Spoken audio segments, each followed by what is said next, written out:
Good morning friends, నేను advocate Srinivas Chauhan. మిత్రులారా, ఏదైనా ఒక agriculture land, non agriculture land కొనుగోలు చేయడం కంటే ముందు మనము సాధారణంగా అగ్రిమెంట్ ఆఫ్ సేల్ చేసుకుంటాము.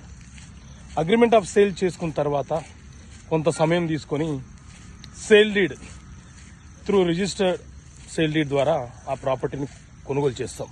అంటే రిజిస్ట్రేషన్ ఆఫీస్లో ఆ డాక్యుమెంట్ని రిజిస్ట్రేషన్ చేసుకుంటాం. సాధారణంగా అగ్రిమెంట్ ఆఫ్ సేల్ అనేది ఒక అన్రిజిస్టర్డ్ డాక్యుమెంటు.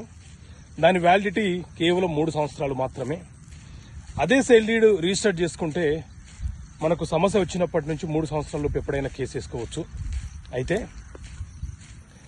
ఏదైనా ఒక ప్రాపర్టీ కొనుగోలు చేసేటప్పుడు సేల్ డీడ్లో మనం పెట్టుకోవాల్సిన కండిషన్స్ ఏంటి అని అంటే, అమ్మకందారుడు నాకు అమ్మడం కంటే ముందు ఎవరితోనూ